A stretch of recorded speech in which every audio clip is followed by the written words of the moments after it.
Hello, welcome to Throwback Thursday, February 15th, 2018. Steve Sipress here. Thanks for joining me. Rhino of the day today is this rhino. It's tough to see because you can really only see the outline of the rhino because he's inside a snake. But there's the horn. So yes, indeed, this is a rhino in a snake.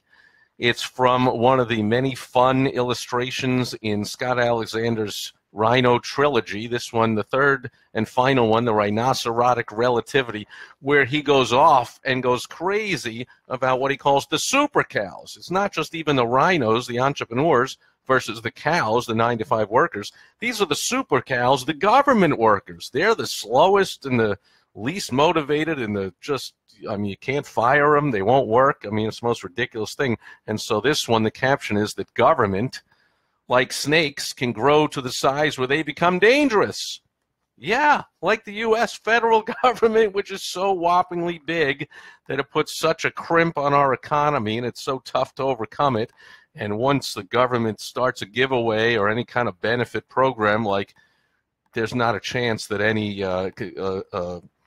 congressperson or politician who's going to run for office is going to say, let's take that away. They're good at saying in general, we got to cut the size of government. When it comes down to what do you want to cut? Well, no, we can't cut that, but I digress. So there's the government big snake, even attempting to swallow up the rhino. But of course, we all know that in the next panel, if this is a comic strip, the rhino would be bursting out of the snake because there's no way that a snake can hold a rhino, even if it was big enough. The rhino is too powerful and wants to charge after our goals too much that we're going to burst out of any nonsense like that and get it done. So the reason that I share the government snake is because my own mom was a government worker. Yes, my mom was a government working super cow, and she was a school teacher. I'm a teacher, but I teach business people how to make millions of dollars. She taught in a public school, which meant she was always upset about the low wages and they're cutting her hours and taking away this, and they didn't pass the budget, so we have to cut some programs. They had to cut some programs, and I'm going to get less this and that. And I have more students, but less pay. And that's all the typical, if you work for the government or if you're served by the government, you're pretty much just going to complain because the government's terrible at basically everything it does. It's good at a few things, but it's still wasteful even at the good things that it does. And then it does all kinds of things it really has no business doing. But I digress. So Throwback Thursday, this article hung in our home on a cork board between the telephone and the refrigerator. Yes, phones used to hang on the wall. Remember that? 30-something years ago. Now, my beautiful wife, Michelle, was going through some things. My mom passed away about 3 years ago and was going through some things in a box that my mom had there. And this is one of the things that my sister sent me and brings back such great memories. This is a local newspaper article of the it's not that local. It's Newsday. It's the newspaper for Long Island, Nassau and Suffolk County. So I don't know how many millions of people are there. This is the newspaper, and I was a paper boy for Newsday when I was, I don't know, as soon as I turned whatever age you had to be, 12 years old, I think, to be able to get a paper route. And I did that for a couple of years, I guess. I delivered the Newsday. It's an afternoon paper, so I would come home from school. I got I set it up so that my last class is in middle school was study hall, so I can get out basically an hour early, 45 minutes early, race home on my bike, deliver my papers around the route. First, you had to fold them up, rubber bands, that whole routine, deliver them all, rain, ice, snow, didn't matter, and then race back on my bike to school for practice of whatever sports team the season was that I was playing on. So I did that for a couple of years. So this is the Newsday. My mom got this write-up. And it's interesting because I just read it for the first time in like 35 years. My beautiful wife, Michelle, was like, you ought to share that on Throwback Thursday. It's a great article about your mom. I remembered it's a great article. My mom was, Teacher of the Year and groundbreaking teacher in what she did in a lot of programs, and she instituted a lot of things. But I didn't remember. It's a great article. And as I read it, I can't help but recognize how much it could be about me. Now, I'm not putting myself anywhere near in the category of my mom as a beloved teacher that she was.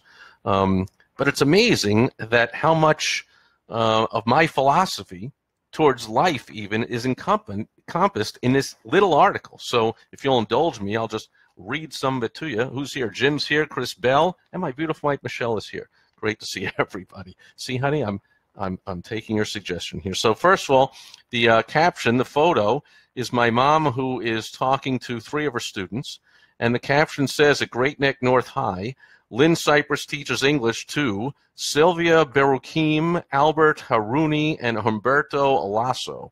Sylvia and Albert are Iranian, and Humberto is Ecuadorian. Now, by the way, this is my life growing up as a child. I mean, at this time I was in college. I graduated college in '82, and this article came out 37 years ago and 10 days ago today, February 5th, 1981. I don't know if you can you see that on there? There it is. So it is 37 years and 10 days old. I was a senior in college, junior in college, and but when I came home, you know, for a break or for a vacation or a holiday or whatever, it was like, hey, look at the article. But I remember growing up, basically, all the kids my mom would teach were coming from all the war-torn countries around the world. That's where refugees come. That's where parents do anything and take all their life savings and anything they can do to at least get their kids out of the country and to somewhere better. And of course, since there's nowhere better than the United States, come to the United States, still do today. And but every few years there would be another war in another area. And so I grew up meeting and knowing and hanging out and loving people from all over the world. Never mattered to me where you're from or what you look like or what language you speak, or no, you're people. And, you know, we love all people. That's what maybe the best thing I learned from my mom, and didn't even know she never had to say it. Oh, all people are great. Like, it was obvious. That's who it was. And so at this time in the 80s, it was people coming from Iran and apparently Ecuador. And there you go. Those are the ones in this photo. So let me just read some of this here. So the headline says a lot. It says learning English and respect, because that's basically what my mom was all about, not just teaching them English. Anyone can do that. She was teaching them self-confidence and how to respect themselves and respect others. And it's true. If you ever seen the movie Mr. Holland Opus, Richard Dreyfuss, a beloved teacher retiring, and like there's an outpouring of like, you know, a last concert where like all his students from the years past come by and talk about what an influence he was in his life. I experienced, when I saw that movie, I was like, wow, that was like my mom.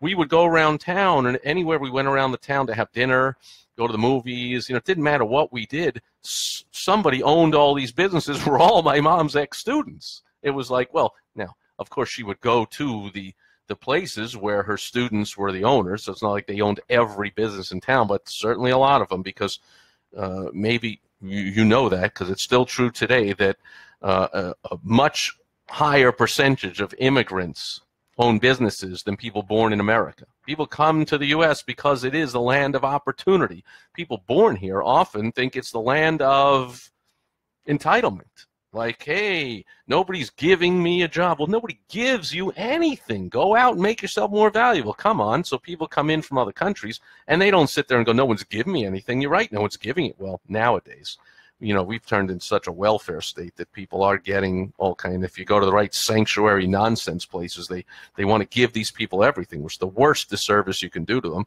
The best thing you can give them is an opportunity.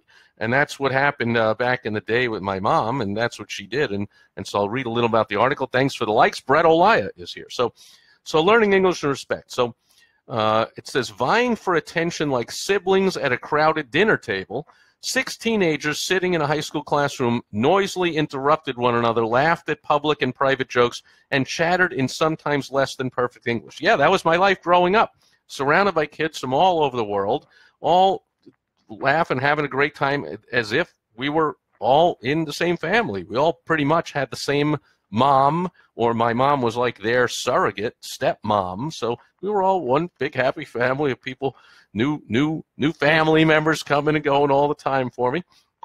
And then they would graduate and they'd go somewhere and they'd come back and visit all the time.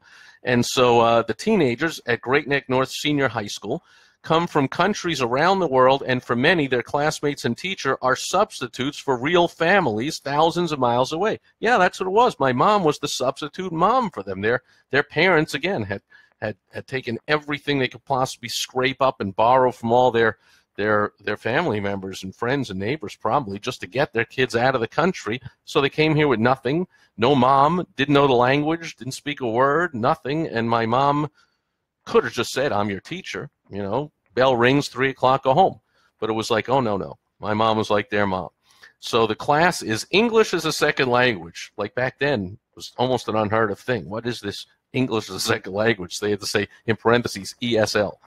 An alternative to bilingual education offered in hundreds of school districts statewide and in many on Long Island. Again, it's the Long Island newspaper. Now, of course, it's all over the place. But see, that I remember that was the argument back then. There should be bilingual education where you speak their language in the classroom. My mom said, I never speak a word of their language. No. I speak English. They got to learn English. Boy, those were the days, huh? Times have changed.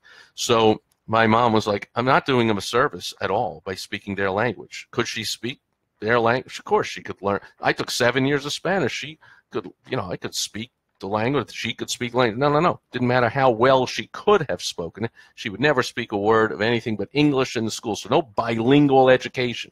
Today, it's all bilingual everything, especially, I spent 4 months doing door-to-door sales in Miami. Talk about bilingual. You don't even know what country you're in. Every sign, every package of anything you buy in a store, it's all got English, Spanish.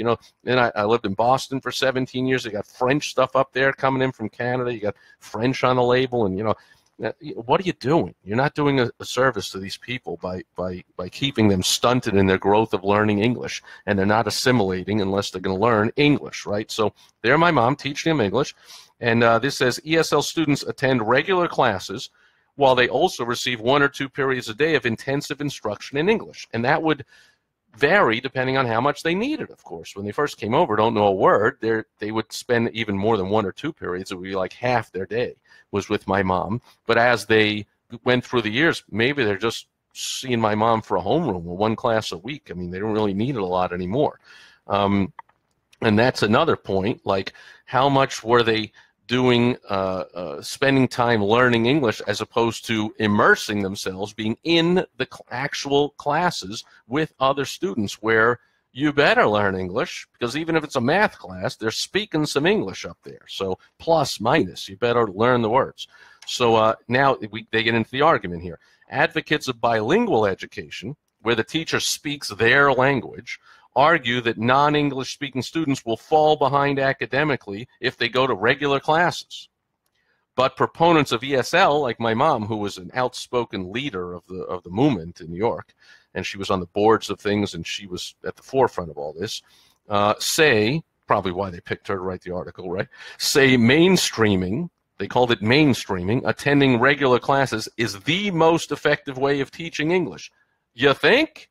Like, no kidding. Like, bilingual, again, it's coddling these people and stunting their growth in America. And the best way to teach them English is, hey, my mom doesn't teach them math. My mom doesn't teach them science. My mom doesn't teach them history. My mom teaches them English. And then they go to the math, the science, the history class to learn that stuff. So, man, they better learn English, because that's the only way they're going to learn history. See, the bilinguals were like, oh, have the people like my mom teaching them history in their language.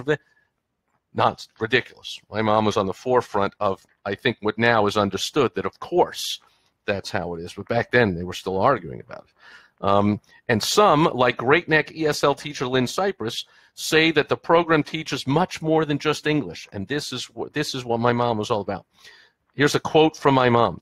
The most important thing I do is to build up their confidence. That's even more important than reading and writing, says Mrs. Sipress, who has been running the program since 1966. So I was 6 years old. So really, my whole life, all I knew is this is what my mom does. And they talk about the classroom with these 6 students seeming like they were chattering around the kitchen table with their mom. Like, well, when the bell rang at 3 o'clock, a lot of times these kids were staying with families or friends or didn't even have a place to stay. My mom, our whole house, my mom was putting them all up on the couch here in the basement, here, over here, and they had no money, so it was like, up, they're the babysitter, they can mow the lawn, they can paint the whatever they could do, run errand, anything they could do where they had to work. See, there was no handouts. Again, my mom got it. There were no speaking their language and coddling them. There were no handouts of here's some money because you need it. There was here's opportunity. Here's the opportunity to learn the language that you need to learn because you're in the land of opportunity. So what does it do to an immigrant coming in and then being taught, oh, but now we're going to bend over backwards to speak your language, and we're going to do things for you, and we're going to that's the land of coddling, the land of political correctness, the land of giving and Obama crap. My mom lived in the world of self-reliance, opportunity, what America is actually all about. So way to go, Mom. So, and then the most important thing, more important than reading and writing, is to build a confidence. And she goes on to explain, oh, well, now it says Mrs. Sipress, who has been running the program since 1966, scolding, cajoling, and rewarding her students. Isn't that what parents do? Parents aren't just teaching English or just saying nice things like today, oh, scolding. Wow, could you imagine an article today about a public school teacher where it said she was scolding? That's the first adjective of what she did, or adverb, or whatever it is. That's the first thing she did was scolding. Oh, you can't scold. That's cruelty to the kid. You can't do that. That's what the parent does. A parent scolds. A parent doesn't say, hey, breakfast, lunch, and dinner is candy bars. Woohoo! And here's $1 million allowance. Go do whatever you want every day. Woo! I mean, that's America today. But what America was founded on, and what makes it the greatest country in the world, that people, of course, half the nation today forgets or selectively chooses to forget this in their BS world of handouts, thinking they're doing anyone a favor with that crap, is scolding is something a parent does. A parent doesn't just say, oh, everything's great. Parent says, hey, boom, you're late. Boom, hey, you didn't do your homework. Boom, hey, you're speaking a foreign language. No speaking a foreign language. And my mom was like, they can't speak any foreign language. I don't speak a foreign language. That's where the scolding would come in, the cajoling, the rewarding her students with an almost, I love it, with an almost maternal familiarity. No, it was a maternal familiarity. She was, for all intents and purposes, absolutely their mom, other than the blood connecting them, and that she didn't give birth to them. But no, believe me, she was the mom to these kids as much as she was the mom to me. It's just the way it was. So now I'm trying. See, I promised I would get through this without getting all choked up. So let me just move on. There are 45 ESL students at North High School this year. She had 45 students. 45 students. Teachers complain if they have a class of more than 20 or whatever. She had 45 students, and these are not 45 students who can walk in and say, today's assignment is read this chapter, and I'll see you at the end, and there'll be a quiz. She has to be the mom to these people. These are 45 people that need absolute tremendous care. I mean, she had to know and love these kids like a mom. Or not had to her, she had to, because that's the way she did it. So she had 45 kids every year, 45. And now they weren't all new, because maybe only 10 or 15 new ones would come in and 10 or 15 would graduate every year. But she had all these 45 kids to treat like a mom, not just like other teachers, the classes I went to. Nobody treated me like they were my mom. I came in for 45 minutes, the bell rings, I'm out. Oh, I see all these comments. Let me scroll through these here.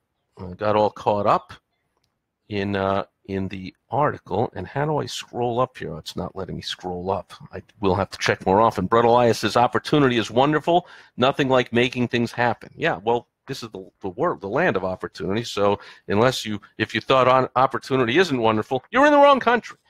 Gary Booker is here. Hello, Gary. Brett says, in California, ESL means English is the second language.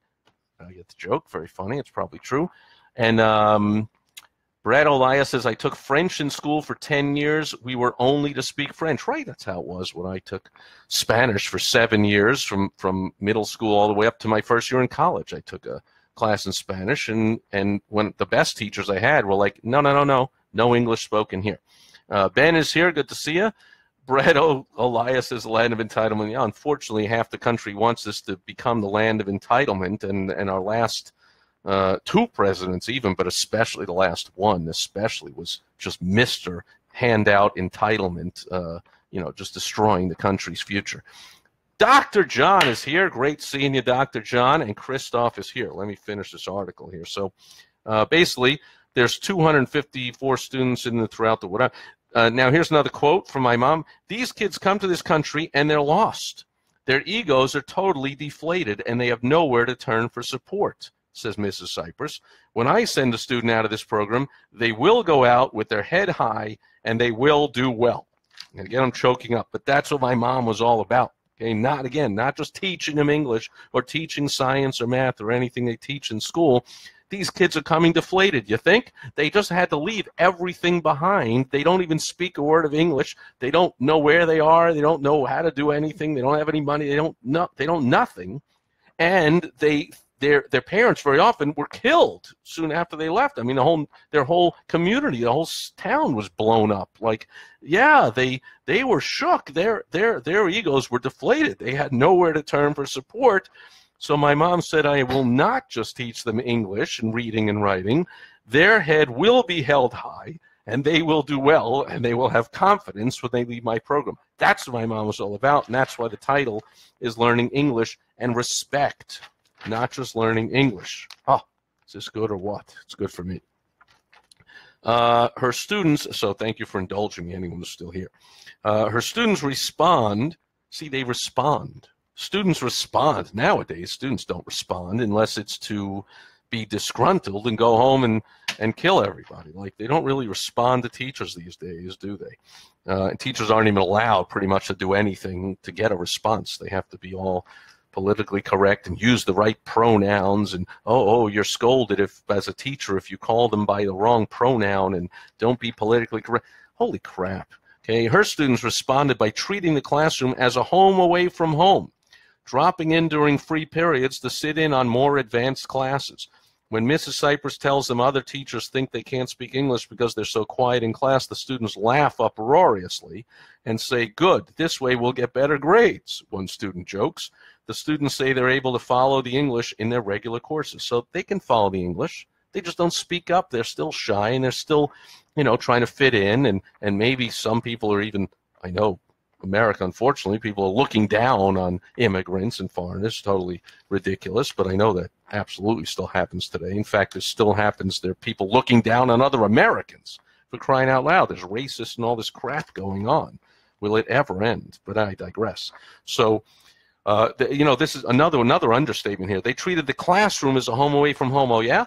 Well, whoever wrote this article, Miriam Powell, never came to our home because they treated our home as a home away from home. I mean, this didn't just end at 3 o'clock when the bell rang. Like, I'm telling you, our home was just full. I mean, there was tutoring after school, so our kitchen table, when the school let out until dinner is served, is students and books and papers all over the place because the tutoring's going on. And again, one is mowing the lawn and one is doing this and one is, picking up that and running an errand for this, and they're hanging out, and then they're living with us and staying with us as long as they needed, and this is that, and not as long as they needed. My mom would always put a deadline on that too. Like, you can only stay here for X amount.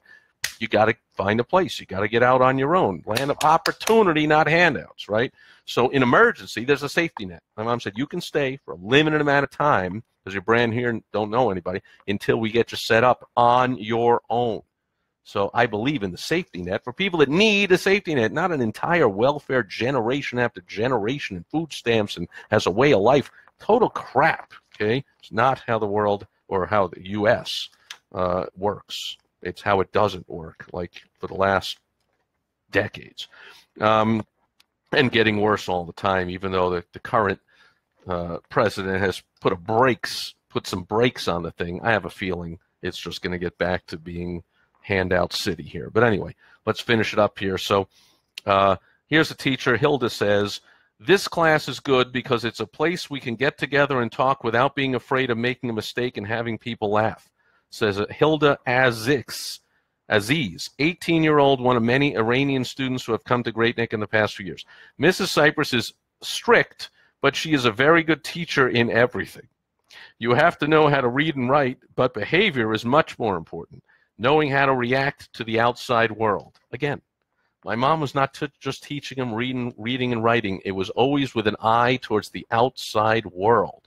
Now, today, this is high school. Today, even college students have no eye toward the outside world. There's all this safe spaces and, ooh, ah, what you can and can't say, and I need a puppy dog and a crayon and a coloring book. Like, that's in college. They're being coddled and told they're in their own bubble and they should be protected and coddled and taken care of, and it's a safe space. And, like, holy crap, no wonder these people get in the real world. They cannot find. Have you ever, anyone here hire these kids out of school? They won't work. They can't do anything. I haven't watched a second of these Olympics on TV, of course, but I read some article where they were saying, like, oh my goodness, the coaches of these Olympic athletes have to change their whole coaching strategy because these kids just won't work. They won't perform. They won't do anything. Like, holy crap, it's different than it used to be. Like, yeah, but, Mrs. Sipress is strict, but she'll teach you how to react to the outside world. And then it finishes with a quote from my mom. My whole approach is, and again, this, I don't think my mom ever said, so therefore, Steve, this should be your whole approach in life. But this became my approach in life. It just rubbed off. You grow up like this. What was I going to grow up and be a loser and be a jerk and want handouts and be a bigot and a racist and hate immigrants and hate all people and give handouts and, and concentrate on just the reading and writing and not the respect and not where it positions you in the outside world? Of course not. My mom says my whole approach is, I like you and I want to understand you, says Mrs. Sipress. I truly respect my students and I demand the same from them, and they learn. And so they learn respect. She said, I respect my students and I demand the same from them. So they learned all the right things, did they not? That's thanks to my mom. And this little, 10 little paragraph, little quarter of a column article on my mom hung not on the refrigerator, right near the refrigerator, and it's in this kind of plastic thing for, 35 years. I mean, that's what I saw every time I came home. That's way before this article written. I could have written it. I mean, that's what my life was all about, and it still is, and that's a legacy of my mom living on through me, because I just choose to do it in the business world. I love small business owners. A lot of small business owners, you could say these quotes about them. They're lost. They've lost their confidence. Things aren't going great. They're not sure what to do to get more clients, customers, to get more leads, to get the right leads. I put systems in place to do all that, but more important than all the strategies and tactics, I always say, you got to get their mindset right, or else they're not going to make use of all the great strategies and tactics and systems I give them. So I work a lot with the mindset, the confidence of the business owner, and that's what my mom was most, I'll just say most well known for. That's what the article's about, and that's what she was known in the community for, and in the school, and certainly in our household, and it still lives on to this day.